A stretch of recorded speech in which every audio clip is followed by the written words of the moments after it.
नमस्कार, जय हिंद दोस्तों आज के इस क्लास में हम लोग बिहार पुलिस कांस्टेबल री एग्जाम 2024 के लिए आज के इस क्लास में हम लोग एक्सपेक्टेड सभी जीके जीएस के पेपर को कवर करेंगे जो कम्प्लीटली आपका किरण पब्लिकेशन का होगा।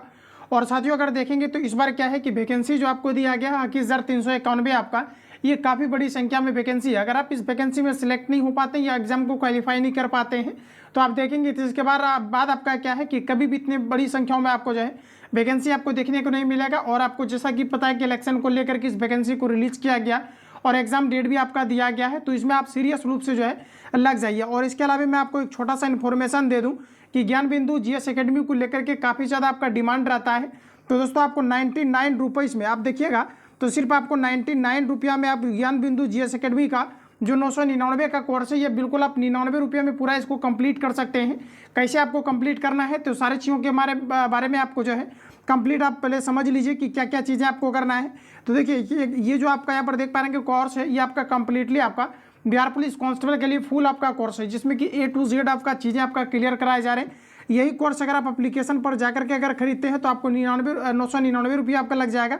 लेकिन इसी कोर्स को अगर आप मेरे ग्रुप पर अगर जुड़ करके आप क्लास करते हैं तो सिर्फ आप 99 रुपीज़ में आप जो है पूरे जो है जितनी भी आपका इस ग्रुप का आपका जितनी इस एप्लीकेशन पर आपका जो है बिहार पुलिस कांस्टेबल के लिए क्लास प्रोवाइड किया गया है, ये सारी चीज़ें आप केवल जो है 99 रुपीज़ में आप क्लियर कर सकते हैं। जिसमें कि आप देखेंगे तो इसी में आपका टेस्ट आपका है, इसी में आपका सेट आपका है, इसी में आपका देखेंगे तो A to Z आपका जो है सारी चीज़ें आपका एक गाइडलाइंस के तहत आपके चलेंगे। जिसमें कि दोस्तों देखेंगे तो ये आपका बैच जो आपका शुरू किया गया था ये आपका जुलाई में किया गया था, बट क्या अक्टूबर में इसका एग्जाम आपका हुआ और देखा कि अपने रद्द भी आपका हो गया। तो इसी वजह से क्या है कि क्लास को पुनः आपका री एग्जाम करके आपका चालू कर दिया गया है। तो एप्लीकेशन पुनः आपका अपडेट हो गया है। अगर आप ऑफलाइन में इसको लेना चाहते हैं तो इसका आपको 2100 रुपया लगेगा। अगर एप्लीकेशन पर लेंगे तो 999 रुपया लगेगा। अगर इसी क्लास को जो आपका यहाँ पर है सिस्टमेटिक तरीका से आपको सेम टू सेम आपको मिलेगा, सारा क्लास का आपको लिंक आपको अनलिस्टेड मोड में मिलेगा। जो कैंडिडेट ऐड होंगे सिर्फ वही इस क्लास को कर पाएंगे, तो सारा कुछ आपका अलग से बना दिया गया है। तो सिर्फ आप इसमें 99 रुपया पेमेंट करके पूरा फुल कोर्स को आप जो है कंप्लीट कर सकते हैं। बाकी टेस्ट वगैरह सारा कुछ इसी के अंतर्गत आपको मिलेगा। इसके लिए आपको ज्वाइन होने के लिए सिंपली आपको इस नंबर पर कॉल या SMS करके जो है सिंपली आपको बात करना है। अगर किसी प्रकार का अगर अभी भी आपको डाउट या संशय है तो इस नंबर पर पहले आप कॉल करके जो है सारा इन्फॉर्मेशन लेना, क्या क्या चीज़ें आपको मिलेगा, कैसे आपको मिलेगा। इसमें आपको फिर 99 रुपीज़ आपको पेमेंट करके इसी नंबर पर स्क्रीनशॉट भेजना है, या तो फिर सिंपली आप इस नंबर पर कॉल या SMS करके आप जो है सिंपली आप बात कर लेना पहले। उसके बाद आपको क्या है कि ग्रुप का लिंक मिल जाएगा, ग्रुप में कंप्लीटली आपको PDF मिल जाएगा, प्लस आपको डेली बेसिस पर इसका जो एप्लीकेशन का क्लास का आपको लिंक मिल जाएगा। तो डायरेक्टली आप सारे क्लास को जो है सिस्टमेटिक तरीका से आप लोग लगा करके बिहार पुलिस कांस्टेबल को बेहतरीन तरीका से आप क्लियर कर पाएंगे, क्योंकि गारंटी बैच आपका है। तो आइए साथियों आज के इस क्लास को हम लोग कंटिन्यू। तो चलिए हम लोग यहाँ से देखिए क्लास को अब जो है कवर करने वाले हैं। तो जैसा कि दोस्तों गिवन पब्लिकेशन में आपका सेशन वाइज करके क्वेश्चन सबका डाला जाता है, तो सिमिलरली हम लोग जो है उसी टाइप से सारे क्वेश्चंस को जो है कवर करेंगे। तो आज का पहला प्रश्न दोस्तों कहा जा रहा है कि निम्नलिखित में से किसको संवैधानिक स्थिति प्राप्त है। तो देखिए याद रखेंगे आप सभी लोग कि वित्त आयोग को जो है संवैधानिक स्थिति प्राप्त है। इसके अलावा देखेंगे तो राष्ट्रीय विकास परिषद दिया गया है, इन्हें नहीं है। चुनाव आयोग की देखेंगे तो ये भी आपका संवैधानिक स्थिति के अंतर्गत आपका आता है, और योजना आयोग आपका नहीं हो जाएगा। तो इस प्रकार से ऑप्शन आपका A करेक्ट हो जाएगा, A और C आपका जो है दोनों करेक्ट दिया गया है। अगला प्रश्न दोस्तों नेक्स्ट हमारा दिया गया है कि भारत के राष्ट्रपति के चुनाव में जीतने वाले प्रत्याशी को प्राप्त करने चाहिए। तो देखिए ध्यान रखेंगे 50% आपका जो है प्राप्त करना अनिवार्य होता है। इस प्रकार से अगर देखेंगे तो आपका करेक्ट आंसर हो जाएगा कि 50% से अधिक और डाले गए कुल मतों का जो है आपका बहुमत, यानी कि ऑप्शन आपका D करेक्ट हो जाएगा। चलिए आगे बढ़ते हैं। अगला क्वेश्चन हमारा नेक्स्ट देखिए कहा जा रहा है कि भारत के उच्चतम न्यायालय की स्थापना कब की गई थी। देखिए दोस्तों याद रखेंगे भारत के सर्वोच्च न्यायालय की स्थापना ये आपका 1915 में किया गया था। और अगर आप देखेंगे यहाँ पर थोड़ा सा तो क्या है कि जब आपका 1950 में नया संविधान आपका अंगीकृत किया गया था, वैसे में अगर देखेंगे तो केवल जो आपके न्यायाधीश आपके थे जो है 1950 में। तो ध्यान रखिएगा आप सभी लोग, ऑप्शन आपका यहाँ पर जो है आपका क्या हो जाएगा। तो ऑप्शन आपका यहाँ पर कहा जा रहा है कि भारत के उच्च न्यायालय की स्थापना की गई थी। तो दोस्तों याद रखेंगे आप सभी लोग ये आपका संविधान के द्वारा किया गया था, ऑप्शन आपका ये करेक्ट हो जाएगा। चलिए आगे बढ़ते हैं। अगला क्वेश्चन हमारा दिया गया है कि निम्नलिखित में से कौन कहा जा रहा है कि हैंगिंग गार्डन ऑफ कहा जा रहा है कि बेबीलोन की प्राचीन सभ्यता से संबंधित है।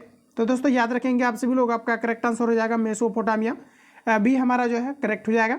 आगे बढ़ते हैं। अगला क्वेश्चन दिया गया है कि नोबेल पुरस्कार से सम्मानित भारतीय श्री कहा जा रहा है कि अमर्त्य सेन किस विषय के विशेषज्ञ थे। दोस्तों अगर हम बात करेंगे अंतरिक्ष सेना का, तो ध्यान रखिएगा आप सभी लोग ये अर्थशास्त्र से संबंधित है। अगर आपने ऑप्शन डी लगाया है तो बिल्कुल आपका करेक्ट हो जाएगा। और खास करके देखिए किरण पब्लिकेशन के अंदर का जितनी भी आपका जीके जीएस दिया गया है ये सभी आपके एग्जाम के लिए इंपोर्टेंट आपके हैं, तो आप सभी लोग इसको ध्यानपूर्वक लगाइए। ऑप्शन आपका यहाँ पर डी करेक्ट हो जाएगा। अगला क्वेश्चन है दोस्तों नेक्स्ट हमारा दिया गया कहा जा रहा है 1972 में शिमला समझौते पर हस्ताक्षर करने वाले पाकिस्तान के प्रधानमंत्री का नाम क्या है? बताइए आप लोग, राइट आंसर आपका क्या हो जाएगा? तो देखिए आपका करेक्ट आंसर हो जाएगा, ये आपका हो जाएगा ZA भुट्टो आपका हो जाएगा, जिन्होंने कि 1972 में शिमला समझौते पर हस्ताक्षर किए थे। ऑप्शन आपका सी करेक्ट हो जाएगा। चलिए आगे बढ़ते हैं। अगला क्वेश्चन हमारा दिया गया है कहा जा रहा है कि असहयोग आंदोलन शुरू हुआ था। देखिए दोस्तों याद रखना आप सभी लोग कि जो असहयोग आंदोलन है इसकी अगर हम लोग यहाँ पर बात करेंगे तो आप ध्यान रखना कि असहयोग आंदोलन की जो शुरुआत हुआ था ये आपका 1920 में हुआ था। अगर आपने ऑप्शन बी लगाया है तो बिल्कुल आप सभी लोगों का करेक्ट हो जाएगा। कब हुआ था आपका असहयोग आंदोलन? तो ये आपका 1920 में हुआ था। ऑप्शन आपका बी करेक्ट हो जाएगा। चलिए आगे बढ़ते हैं।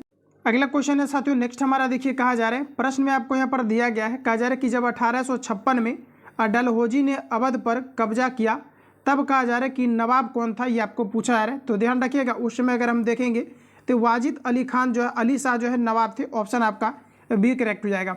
अगला क्वेश्चन है दोस्तों नेक्स्ट हमारा दिया गया है, कहा जा रहा है कि मेवाड़ के राणा प्रताप सिंह को मुगल सेना ने किस लड़ाई में पराजित किया था? तो देखिए दोस्तों याद रखेंगे मेवाड़ के राणा प्रताप सिंह को मुगल सेना ने किस लड़ाई में पराजित किया था, ये पूछा जा रहा है। तो दोस्तों याद रखेंगे आप सभी लोग, करेक्ट आंसर आपका हो जाएगा हल्दी घाटी। ऑप्शन आपका सी करेक्ट हो जाएगा।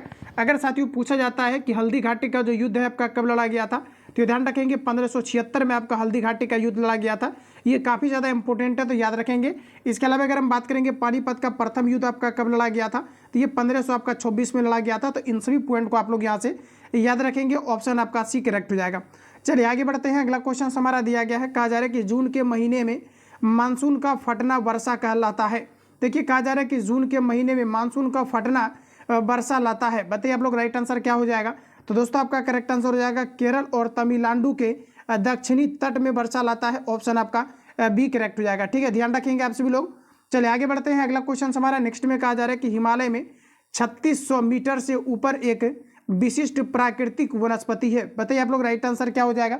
सभी ऑप्शन आपके सामने दिया गया है, आंसर करेंगे आप सभी लोग कि हिमालय में 3600 कहा जा रहा है कि हिमालय में 3600 मीटर से ऊपर एक विशिष्ट प्राकृतिक वनस्पति है। ये कौन सी वनस्पति है साथियों, ये आपको पूछा जा रहा है। तो देखिए ध्यान रखेंगे आप सभी लोग, आपका करेक्ट आंसर हो जाएगा यहाँ पर आपका अल्पाइंस घास का स्थल है। ऑप्शन आपका ए करेक्ट हो जाएगा। चलिए आगे बढ़ते हैं। नेक्स्ट क्वेश्चन हमारा दिया गया है, कहा जा रहा है कि बोलगा नदी गिरती है। चलिए बताइए आप लोग राइट आंसर क्या हो जाएगा? तो दोस्तों अगर बोलगा नदी की हम लोग बात करेंगे तो ध्यान रखिएगा बोलगा नदी जो आपका गिरता है ये आपके काला सागर में गिरता है। ऑप्शन आपका डी करेक्ट हो जाएगा। दोस्तों अगर पूछा जाता है कि भारत और नेपाल के बीच किस नदी को लेकर के जो है ये विवाद है, तो ध्यान रखिएगा ये आपका काली नदी को लेकर के आपका है। तो डी यहाँ पर आपका करेक्ट हो जाएगा। चलिए आगे बढ़ते हैं। अगला क्वेश्चन हमारा कहा जा रहा है कि एल नीनो प्रकट होता है। चलिए बताइए आप लोग राइट आंसर क्या हो जाएगा? अटलांटिक महासागर के ऊपर, हिंद महासागर के ऊपर, प्रशांत महासागर के ऊपर, भूमध्य सागर के ऊपर। चलिए आंसर फास्ट करेंगे आप सभी लोग। प्रश्न कहा जा रहा है कि एल नीनो प्रकट होता है, तो देखिए ध्यान रखिएगा आपका करेक्ट आंसर हो जाएगा साथियों ऑप्शन सी, प्रशांत महासागर के ऊपर प्राप्त होता है। तो अगर आपने सी लगाया है तो बिल्कुल आप सभी लोगों का करेक्ट हो जाएगा। चलिए आगे बढ़ते हैं। कहा जा रहा है कि भूभाग के हिसाब से दूसरा कहा जा रहा है कि बृहत्तम देश है। चलिए बताइए आप लोग राइट आंसर क्या हो जाएगा? भूभाग के हिसाब से दूसरा बृहत्तम देश की दोस्तों बात करेंगे तो आपका करेक्ट आंसर हो जाएगा कनाडा। ऑप्शन आपका डी करेक्ट हो जाएगा। चलिए अगला क्वेश्चन हमारा नेक्स्ट कहा जा रहा है कि निम्नलिखित झीलों में से कौन सी बिहार में स्थित है? चलिए आंसर कीजिएगा आप सभी लोग। निम्नलिखित झीलों में से कौन सी बिहार में स्थित है ये आपको पूछा जा रहा है। तो देखिए दोस्तों आपका करेक्ट आंसर हो जाएगा अनुपम झील। ध्यान रखिएगा अनुपम झील जो है ये बिहार के कैमूर जिला के अंतर्गत आता है। तो ऑप्शन यहाँ पर आपका जो है ये आपका करेक्ट हो जाएगा। चलिए आगे बढ़ते हैं। अगला क्वेश्चन है दोस्तों नेक्स्ट हमारा दिया गया है, कहा जा रहा है कि भारत में कहा जा रहा है कि पहला नगर निगम स्थापित हुआ था। देखिए ध्यान रखिएगा आप सभी लोग कि ये आपका 74वां संविधान संशोधन के तहत 1992 में नगर निगम की स्थापना किया गया था। अगर आप बात करेंगे कि भारत में पहला नगर निगम की जो स्थापना है ये आपका कहाँ पर किया गया था, तो दोस्तों याद रखना ये आपके मद्रास के अंतर्गत किया था। तो बी हमारा जो है करेक्ट हो जाएगा। अगला क्वेश्चन हमारा नेक्स्ट में दिया गया है कि नाबार्ड की स्थापना किस समिति के सिफारिश पर हुई। देखिए दोस्तों नाबार्ड की स्थापना आप देखेंगे तो यहाँ पर आपका करेक्ट आंसर हो जाएगा जो है आपका शिव रमन समिति के आधार पर हुआ था। अगर आपने ऑप्शन बी लगाया है तो बिल्कुल आप सभी लोगों का करेक्ट हो जाएगा। जिसकी की स्थापना देखेंगे तो 1982 में आपका किया गया था। तो देखिए रिपीट कर लीजिएगा, नाबार्ड की स्थापना कब किया गया था, तो 19 जो है आपका 82 में किया गया था। और किस समिति के सिफारिश पर किया गया था, तो आपका करेक्ट आंसर हो जाएगा सीवरमन समिति के सिफारिश पर आपका किया गया था। चलिए आगे बढ़ते हैं। अगला क्वेश्चन हमारा दिया गया है, कहा जा रहा है कि निम्नलिखित में से कौन आज़ादी के आंदोलन का पूर्ण समर्थक था। चलिए बताइए आप लोग, राइट आंसर क्या हो जाएगा। आज़ादी के आंदोलन का जो है पूरे समर्थक कौन थे, तो दोस्तों याद रखना आप सभी लोग, ये आपका करेक्ट आंसर हो जाएगा घनश्याम दास बिड़ला। अगर आपने ऑप्शन सी लगाया है तो बिल्कुल आप सभी लोगों का करेक्ट हो जाएगा। चलिए आगे बढ़ते हैं अगला क्वेश्चन। और देखिए आज आप सभी लोगों का जो है 8 बजे आपका लाइव क्लास आपका नहीं हो पाएगा, ठीक है, थोड़ा सा आप लोग मैनेज करेंगे। कल से आपका जो है पुनः आपका क्लास आपका तय समय पर आपका चलेगा, जो आप सभी लोगों का समय है। अगला क्वेश्चन है दोस्तों नेक्स्ट हमारा, कहा जा रहा है कि द्रोणाचार्य पुरस्कार उस व्यक्ति को दिया जाता है जो संबंधित है। तो देखिए दोस्तों, द्रोणाचार्य पुरस्कार की अगर हम बात करेंगे तो ये आपका दिया जाता है खेल क्षेत्र में आपका दिया जाता है द्रोणाचार्य पुरस्कार। इसके अलावा अर्जुन पुरस्कार भी आप देखेंगे तो ये आपका जो है खेल प्रशिक्षण के क्षेत्र में दिया जाता है। अगर आपको पूछा जाता है कि जो आपके द्रोणाचार्य खेल पुरस्कार है, इसकी शुरुआत आपका कब से किया गया है, तो ध्यान रखेंगे 1985 से आपका जो है किया गया है। तो डी हमारा दोस्तों करेक्ट हो जाएगा। अगला क्वेश्चन हमारा नेक्स्ट में देखिए, कहा जा रहा है कि भारत में सबसे बड़ी खारे पानी की झील है। चलिए बताइए आप लोग, राइट आंसर क्या हो जाएगा। तो देखिए आपका करेक्ट आंसर हो जाएगा चिल्का झील। भारत में सबसे बड़े खारे पानी की झील कौन सी है दोस्तों, तो याद रखेंगे ये आपका चिल्का झील है, जो ओडिशा राज्य के अंतर्गत आपके पड़ते हैं। तो ऑप्शन अगर आपने ए लगाया है तो बिल्कुल आपका यहाँ पर करेक्ट हो जाएगा। अगला क्वेश्चन हमारा नेक्स्ट दिया गया है, कहा जा रहा है कि कहा जा रहा है कि हाथीयो पगोड़ा कहाँ स्थित है। चलिए बताइए आप लोग, राइट आंसर क्या हो जाएगा। कहा जा रहा है कि क्वाइक हाथीयो पगोड़ा कहाँ स्थित है, ये आपको पूछा जा रहा है। तो देखिए आपका करेक्ट आंसर हो जाएगा म्यांमार के अंतर्गत है, तो उसी यहाँ पर आपका जो है करेक्ट हो जाएगा। चलिए अगला क्वेश्चन आपको दिया गया है, प्रश्न में कहा जा रहा है कि निम्नलिखित में से कौन सी नदी सबसे लंबी है। देखिए दोस्तों, अगर भारत के अंतर्गत अगर हम बात करेंगे तो ये आप देखेंगे तो आपका गंगा नदी सबसे लंबी है, जबकि ऑल ओवर अगर आपको वर्ल्ड में देखा जाए तो नाइल नदी है जो कि सबसे लंबी नदी है। तो लेकिन प्रश्न में कहा जा रहा है कि निम्नलिखित में से कौन सी नदी सबसे लंबी है, तो ऑप्शन के अकॉर्डिंग आपका करेक्ट आंसर हो जाएगा ब्रह्मपुत्र नदी। अगर आपको ये पूछा जाता है सबसे चौड़ी नदी क्या है, तो ये भी आपका जो है ब्रह्मपुत्र नदी हो जाएगा। तो ऑप्शन यहाँ पर आपका डी करेक्ट हो जाएगा। चलिए आगे बढ़ते हैं। अगला क्वेश्चन हमारा नेक्स्ट दिया गया है, प्रश्न दोस्तों कहा जा रहा है कि भारत के प्रथम रक्षा मंत्री थे। बताइए आप लोग, राइट आंसर क्या हो जाएगा। भारत के प्रथम रक्षा मंत्री की दोस्तों अगर हम बात करेंगे तो ये आपका करेक्ट आंसर हो जाएगा कलदेव सिंह थे। ध्यान रखिएगा, भारत के प्रथम रक्षा मंत्री कौन थे, तो ये कलदेव सिंह था, जिनकी की नियुक्ति आप देखेंगे तो 1946 में किया गया था और 1946 से लेकर के 52 तक इनका जो है कार्यकाल रहा था। तो अगर आपने ऑप्शन सी लगाया है तो बिल्कुल आप सभी लोगों का करेक्ट हो जाएगा। अगला क्वेश्चन हमारा कहा जा रहा है कि निम्नलिखित में से कौन सा संघ शासित प्रदेश नहीं है। बताइए आप लोग, राइट आंसर क्या हो जाएगा। संघ शासित प्रदेश की अगर दोस्तों बात करेंगे तो ये आपका गोवा है, जो कि संघ शासित प्रदेश नहीं है। तो ऑप्शन आपका यहाँ पर जो है आपका सी करेक्ट हो जाएगा। इसके अलावा चंडीगढ़, लक्षद्वीप या पुडुचेरी की अगर हम बात करेंगे तो ये सभी आपका केंद्र शासित प्रदेश है। टोटल भारत में देखेंगे 8 केंद्र शासित प्रदेश है, जबकि 28 टोटल देखेंगे तो नॉर्मल आपका जो है राज्य है। दोस्तों याद रखना, अगर केंद्र शासित प्रदेश में अगर बात करेंगे हम लोग तो जो सबसे बड़ा आपका केंद्र शासित प्रदेश है ये आपका लद्दाख है, जबकि आप सबसे छोटा देखेंगे तो आपका लक्षद्वीप है। तो ध्यान रखिएगा। गोवा की दोस्तों अगर हम बात कर लेंगे तो गोवा देखिए 1510 में ये पुर्तगालियों ने इस पर जो है आपका कब्जा कर लिया था। पुनः क्या है कि 1961 में जो है सेंट्रल गवर्नमेंट के द्वारा गोवा को भारत में मिला लिया गया है। तो प्रश्न आपका आता है कि गोवा पर पुर्तगालियों ने कब्जा कब किया था, तो ध्यान रखिएगा 1510 में आपका किया था। भारत में इसे कब मिला लिया गया है, तो 1961 से आपका मिला लिया गया है। इसके अलावा दोस्तों अगर हम बात करेंगे कि गोवा कब तक पुर्तगालियों के अधीन बना रहा था, तो ये आपका 1961 तक रहा था। तो इतने पॉइंट को यहाँ से आप सभी लोग जो है याद रखेंगे। चलिए आगे बढ़ते हैं। अगला क्वेश्चन हमारा नेक्स्ट कहा जा रहा है कि भारतीय नाटक विश्वविद्यालय कहा जा रहा है भारतीय नाटक विद्यालय स्थित है। देखिए भारतीय नाटक अगर विद्यालय की अगर हम बात करेंगे कहाँ पर आपका है, मुंबई में, हैदराबाद में, पुणे में, नई दिल्ली में। तो दोस्तों याद रखेंगे ये आपके नई दिल्ली के अंतर्गत है। तो डी आपका यहाँ पर करेक्ट हो जाएगा। अगर हम बात करेंगे कि भारतीय नाटक जो विद्यालय है आपके नई दिल्ली के अंतर्गत है, इसकी स्थापना की अगर हम बात करेंगे तो 1959 में किया गया है। तो इतने पॉइंट को याद रखिएगा, डी यहाँ पर आपका करेक्ट हो जाएगा। अगला क्वेश्चन हमारा नेक्स्ट देखिएगा, कहा जा रहा है कि वन आच्छादित क्षेत्र का सबसे बड़े भूभाग वाला राज्य है। देखिए वन आच्छादित क्षेत्र का सबसे बड़ा भूभाग वाला राज्य कौन सा है, तो देखिए आपका करेक्ट आंसर हो जाएगा यहाँ पर आपका मिजोरम। अगर आपने डी दिया है तो बिल्कुल आप सभी लोगों का यहाँ पर करेक्ट हो जाएगा। अगला प्रश्न दोस्तों नेक्स्ट हमारा दिया गया है, कहा जा रहा है कि भारत में सर्वाधिक चाय उत्पादन करने वाला राज्य है। भारत के अंतर्गत देखेंगे तो चाय का जन्मभूमि आपका ये असम को माना जाता है और सबसे ज़्यादा असम के अंतर्गत चाय का उत्पादन किया जाता है। इसके अलावा अगर दोस्तों हम बात करेंगे बिहार के अंतर्गत, तो ध्यान रखिएगा किशनगंज के अंतर्गत आपका जो है चाय का उत्पादन सबसे अधिकतम आपका जो है किया जाता है। तो यहाँ पर आपका करेक्ट आंसर ऑप्शन आपका ए करेक्ट हो जाएगा। अगला क्वेश्चन हमारा नेक्स्ट में दिया गया है, कहा जा रहा है कि भारत में सर्वाधिक कोयला उत्पादन करने वाला राज्य है।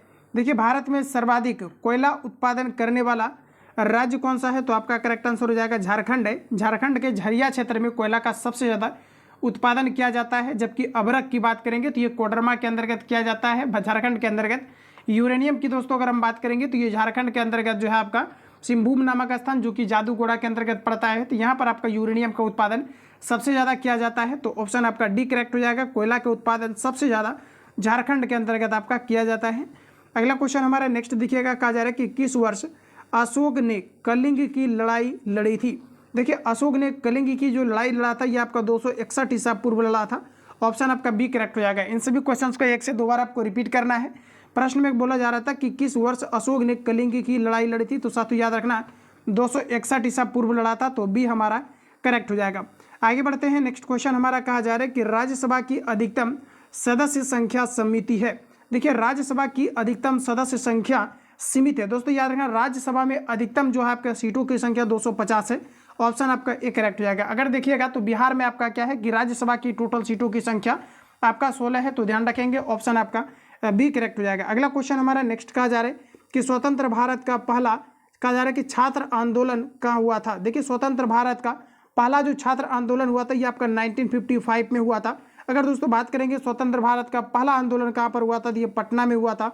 ऑप्शन आपका बी करेक्ट हो जाएगा। स्वतंत्र भारत का पहला छात्र आंदोलन कहाँ हुआ था, तो ये पटना में हुआ था। ऑप्शन आपका बी करेक्ट हो जाएगा। अगला क्वेश्चन हमारा नेक्स्ट देखेंगे, कहा जा रहा है कि संविधान की 8वीं अनुसूची में निम्नलिखित में से कौन सी भाषा सूचीबद्ध नहीं है। देखिए संविधान के 8वीं अनुसूची के अंतर्गत टोटल 22 भाषा को देखेंगे तो अभी वर्तमान में मान्यता प्राप्त है। बट दोस्तों कहा जा रहा है कि कौन सी भाषा है जो कि 8वीं अनुसूची के अंतर्गत नहीं है, ये आपको पूछा जा रहा है। तो आपका करेक्ट आंसर हो जाएगा अंग्रेजी। ऑप्शन आपका डी करेक्ट हो जाएगा, जो कि सूचीबद्ध आपका नहीं है। तो ऑप्शन आपका यहाँ पर जो है आपका डी करेक्ट हो जाएगा। और यहाँ पर देखेंगे तो क्या है कि आपका 2004 में मैथिली, संथाली है, आपका डोगरी है, बोडो आपका है, इन सभी को क्या है कि 2004 में आपका शामिल किया गया। इस प्रकार से अगर टोटल आप देखेंगे तो अभी टोटल आपका 22 भाषाओं को जो है मान्यता प्राप्त है, जिसका कि वर्णन 8वीं अनुसूची के अंतर्गत हमारा दिया गया है। तो साथियों प्रश्न में कहा जा रहा है कि संविधान की 8वीं अनुसूची में निम्नलिखित में से कौन सी भाषा सूचीबद्ध नहीं है, तो आपका करेक्ट आंसर हो जाएगा अंग्रेजी। अंग्रेजी आपका करेक्ट आंसर हो जाएगा। इसके अलावा साथियों याद रखेंगे प्रश्न हमारा पूछा जाता है कि नागालैंड की जो है शासकीय भाषा क्या है, तो ध्यान रखिएगा ये आपका अंग्रेजी है। चलिए आगे बढ़ते हैं। अगला क्वेश्चन हमारा नेक्स्ट दिया गया है, कहा जा रहा है कि भारत के उच्च न्यायालय में मुख्य न्यायाधीश बनने वाली प्रथम महिला थी। भारत के उच्च न्यायालय में मुख्य न्यायाधीश बनने वाली प्रथम भारतीय महिला कौन है, तो आपका करेक्ट आंसर हो जाएगा नीला सेठ। ध्यान रखिएगा ये आपका लीला सेठ हो जाएगा। अगर दोस्तों बात करेंगे कब बनी है, तो 1992 में बनी है। ऑप्शन आपका ए करेक्ट हो जाएगा। चलिए आगे बढ़ते हैं। अगला क्वेश्चन आपके सामने दिया गया है।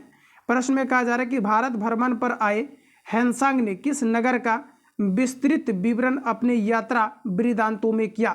देखिए दोस्तों याद रखेंगे भारत भ्रमण पर चीनी यात्री हैंसांग जो है आए थे, बौद्ध धर्म दर्शन के लिए आए हुए थे। और यहाँ पर देखिएगा तो करेक्ट आंसर हो जाएगा पाटलिपुत्र पटना का। ऑप्शन आपका ए करेक्ट हो जाएगा। अगला प्रश्न हमारा नेक्स्ट में कहा जा रहा है कि सत्य की खोज में बुद्ध को किस स्थान पर पीपल के वृक्ष के नीचे ज्ञान प्राप्त हुआ था। बिल्कुल आप सभी लोगों ने इसको बनाया होगा। आपका करेक्ट आंसर हो जाएगा बोध गया में। ऑप्शन आपका यहाँ पर सी करेक्ट हो जाएगा। अगर दोस्तों बात करेंगे हम लोग महात्मा बुद्ध का जन्म कब हुआ था, ध्यान रखिएगा 563 ईसा पूर्व हुआ था लुम्बिनी नेपाल में। चलिए आगे बढ़ते हैं। अगला क्वेश्चन हमारा नेक्स्ट कहा जा रहा है कि बिहार का पहला विज्ञान संग्रहालय कब स्थापित हुआ था। चलिए आंसर बताइए आप सभी लोग, बिहार में पहला विज्ञान संग्रहालय जो है आपके कब स्थापित किया गया था। तो दोस्तों आंसर आपके सामने दिया गया है। अगर देखिए अगर एग्जैक्ट अगर देखेंगे तो आपका 1981 में आपका किया गया है। बाकी आप डेट देख लीजिए क्या कुछ आपका दिया गया है, क्योंकि आप देखेंगे तो किसी किसी ऑप्शन में क्या है कि आपका मंथ भी दिया रहता है। तो डायरेक्टली आंसर लगाइए आप सभी लोग। ऑप्शन आपका ए करेक्ट हो जाएगा। बिहार राज्य में गोंड नामक जनजाति कहाँ पाए जाते हैं, छपरा, चंपारण, रोहतास, उपर्युक्त सभी। चलिए बताइए आप लोग राइट आंसर क्या हो जाएगा। बिहार में कहा जा रहा है कि बिहार राज्य में गोंड नामक जनजाति कहाँ पर पाए जाते हैं। तो देखिए सबसे पुराना जनजाति आपके गोंड ही आपका है, जबकि सबसे बड़ी समुदाय वाली जाति आप देखेंगे तो ये आपका हो जाएगा भील जनजाति। तो देखिए दोस्तों आपका यहाँ पर करेक्ट आंसर हो जाएगा ये सभी जगह पर है। ऑप्शन आपका डी करेक्ट हो जाएगा। आगे बढ़ते हैं। अगला क्वेश्चन दिया गया है। अगला क्वेश्चन हमारा नेक्स्ट में देखिए, कहा जा रहा है कि लोकनायक जयप्रकाश नारायण का जन्म कब हुआ था। देखिए लोकनायक जयप्रकाश नारायण का जन्म 1902 में हुआ था, तो यहाँ पर आपका बी करेक्ट हो जाएगा। जयप्रकाश नारायण का जन्म 1902 में हुआ था, तो बी आपका करेक्ट हो जाएगा। चलिए आगे बढ़ते हैं। अगला क्वेश्चन हमारा बोला जा रहा है कि ईरानी यात्री, कहा जा रहा है कि मुल्ला बहवानी का यात्रा वृदांत का नाम है। देखिए दोस्तों, ईरानी यात्री कहा जा रहा है कि मुल्ला बहवानी का यात्रा वृतांत का नाम क्या है। तो देखिए 59 का आपका करेक्ट आंसर हो जाएगा मिर्तुल अहवाल। ध्यान रखिएगा, ऑप्शन आपका बी करेक्ट हो जाएगा। नेक्स्ट क्वेश्चन हमारा दिया गया है, प्रश्न में हमारा यहाँ पर देखेंगे तो कहा जा रहा है कि वर्ष 1956 में राज्यों के पुनर्गठन, कहा जा रहा है कि वक्रम में अविभाजित बिहार के किस जिले के कुछ क्षेत्र पश्चिम बंगाल को हस्तांतरित किए गए। बताइए आप लोग राइट आंसर क्या हो जाएगा। तो देखिए ध्यान रखिएगा आप सभी लोग, यहाँ पर आपका करेक्ट आंसर हो जाएगा। देखिए यहाँ पर आपको प्रश्न में क्या कहा जा रहा है, कहा जा रहा है कि 1956 में राज्यों के पुनर्गठन के वक्रम में, कहा जा रहा है कि अविभाजित बिहार के किस जिले के कुछ क्षेत्र पश्चिमी बंगाल को हस्तांतरित किए गए थे। तो आपका करेक्ट आंसर रहेगा पूर्णिया एवं जो है आपका पुरुलिया आपका हो जाएगा, यानी कि ऑप्शन आपका सी करेक्ट हो जाएगा। यहाँ से देखिए दोस्तों, आपका नेक्स्ट क्वेश्चन दिया गया हमारा सामान्य ज्ञान का, तो ध्यानपूर्वक आप सभी लोग लगाइए इसको। अगला क्वेश्चन में कहा जा रहा है कि निम्नलिखित में से कौन सा कथन गलत दिया गया है, ये आपको पूछा है। देखिए इस बुक का खराबी आपका ये है, इसमें क्या है कि आपका 3 लाइन में जो आपका क्वेश्चंस को अरेंज किया गया, इसी कारण से क्या है कि पीडीएफ में आपका इंक्लूड नहीं हो पाता, नहीं होगा तो इसको टाइप करके आपको जो है प्रोवाइड किया जाएगा। फिलहाल आप सभी लोग इसको लगाइए। तो प्रश्न में कहा जा रहा है कि निम्नलिखित में से कौन सा कथन गलत दिया गया है, ये आपको पूछा है। तो दोस्तों याद रखना, यहाँ पर अगर गलत की बात करेंगे तो देखिए सभी ऑप्शन आपके सामने दिया गया है, इसको पढ़िए आप सभी लोग अच्छे से। यहाँ पर देखिए जो आपका करेक्ट आंसर हो जाएगा ऑप्शन डी हो जाएगा कि अधिकांश आधुनिक अर्थव्यवस्थाओं में केंद्रीय बैंक राजकोषीय नीति से संबंधित है, जबकि सरकार मौद्रिक नीति के लिए उत्तरदायी है। तो ये आपका गलत दिया गया है, बाकी से भी स्टेटमेंट आपका करेक्ट है। चलिए आगे बढ़ते हैं। अगला क्वेश्चन हमारा नेक्स्ट देखिए दिया गया है, कहा जा रहा है कि अरब सागर का कौन सा द्वीपीय देश भारत का, कहा जा रहा है कि पड़ोसी है। देखिए इस क्लास के बाद जो भी आपका मिलेगा, इस बुक का मटेरियल्स आपको ये आपको टाइप करके मिलेगा, ठीक है, आपको टाइप करके ही दिया जाएगा। इसमें काफ़ी ज़्यादा प्रॉब्लम होता है और इस बुक का जो अरेंजमेंट है ये काफ़ी घटिया है, क्योंकि आप देखेंगे तो इसका कंटेंट ठीक है लेकिन अरेंजमेंट इसका काफ़ी जो है आपका ख़राब दिया गया है, जिसमें कि आप देखेंगे तो इसका काफ़ी छोटे छोटे लाइन में अरेंज किया गया है, तो काफ़ी ज़्यादा इसका प्रॉब्लम होता है। बाकी आप प्लेटफॉर्म का या फिर अदर कोई बुक देखेंगे तो इस प्रकार से आपका जो है 3 लाइन में नहीं लगाया जाता है, इसी कारण से इसका थोड़ा सा प्रॉब्लम होता है इसको पढ़ाने में, ठीक है, इसको टाइप करके ही दिया जाएगा। तो प्रश्न है दोस्तों, कहा जा रहा है कि अरब सागर का कौन सा प्रायद्वीपीय देश भारत का पड़ोसी है, ये आपको पूछा है। तो देखिए आपका राइट आंसर हो जाएगा मालदीव, ऑप्शन आपका ए करेक्ट हो जाएगा। आगे बढ़ते हैं दोस्तों। अगला क्वेश्चन हमारा दिया गया, कहा जा रहा है कि 5वीं से 4थी शताब्दी ईसा पूर्व के आसपास बुद्ध के उपदेशों का संकलन निम्नलिखित में से कौन सा था, ये आपको पूछा है। तो देखिए आपका करेक्ट आंसर हो जाएगा ये आपका त्रिपिटक। अगर आपने बी लगाया है तो बिल्कुल आपका करेक्ट हो जाएगा। अगला प्रश्न है दोस्तों नेक्स्ट हमारा, कहा जा रहा है कि निम्नलिखित में से कौन सा स्मारक लखनऊ में स्थित है। लगाइए आप लोग राइट आंसर इसका। देखिए लखनऊ में आप देखेंगे तो बड़ा आपका जो है इमाम बड़ा कहाँ पर है, तो ये आपका लखनऊ के अंतर्गत पड़ता है, ऑप्शन आपका ए करेक्ट हो जाएगा। अगला प्रश्न हमारा नेक्स्ट देखिए, प्रश्न में बोला जा रहा है कि भारतीय संविधान का 103वां संशोधन सरकारी नौकरियों और शैक्षणिक संस्थानों में डैश के लिए आरक्षण प्रदान करता है। तो देखिए आपका करेक्ट आंसर हो जाएगा ऑप्शन ए हो जाएगा आर्थिक रूप से कमजोर वर्ग के लिए, ऑप्शन आपका यहाँ पर ए करेक्ट हो जाएगा। आगे बढ़ते हैं। नेक्स्ट क्वेश्चन हमारा दिया गया है, कहा जा रहा है कि भारतीय कृषि अनुसंधान परिषद का राष्ट्रीय केला अनुसंधान केंद्र कहाँ स्थापित किया गया है। तो देखिए दोस्तों यहाँ पर आपका करेक्ट आंसर हो जाएगा ये आपका किया गया है तिरुचिल्लापल्ली तमिलनाडु के अंतर्गत किया गया है, तो ये आपका यहाँ पर करेक्ट हो जाएगा। अगला प्रश्न हमारा नेक्स्ट में कहा जा रहा है कि जो आपका थर्बोय दिया गया यहाँ पर आपका कि कंदीगई कन्नन कोट्टई जलाशय निम्नलिखित में से किस राज्य में स्थित है।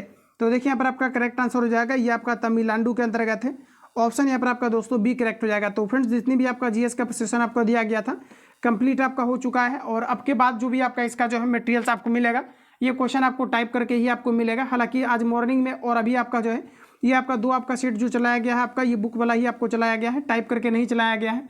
बाकी आपको जो भी आपको मटेरियल्स मिलेगा आपको टाइप करके मिलेगा, ताकि आप प्रॉपर तरीका से जो है सारे क्वेश्चंस को अरेंजमेंट कर पाएँ। और देखेंगे तो आपका पीडीएफ रेडी ना होने के कारण से आज आपका जो है लाइव क्लास भी आपका नहीं हुआ, तो ये आपका कल से आपका चलेगा, तो आप सभी लोग इसको मैनेज करेंगे। मिलते हैं हम लोग नेक्स्ट क्लास में, तब तक के लिए जय हिंद, बेस्ट ऑफ लक।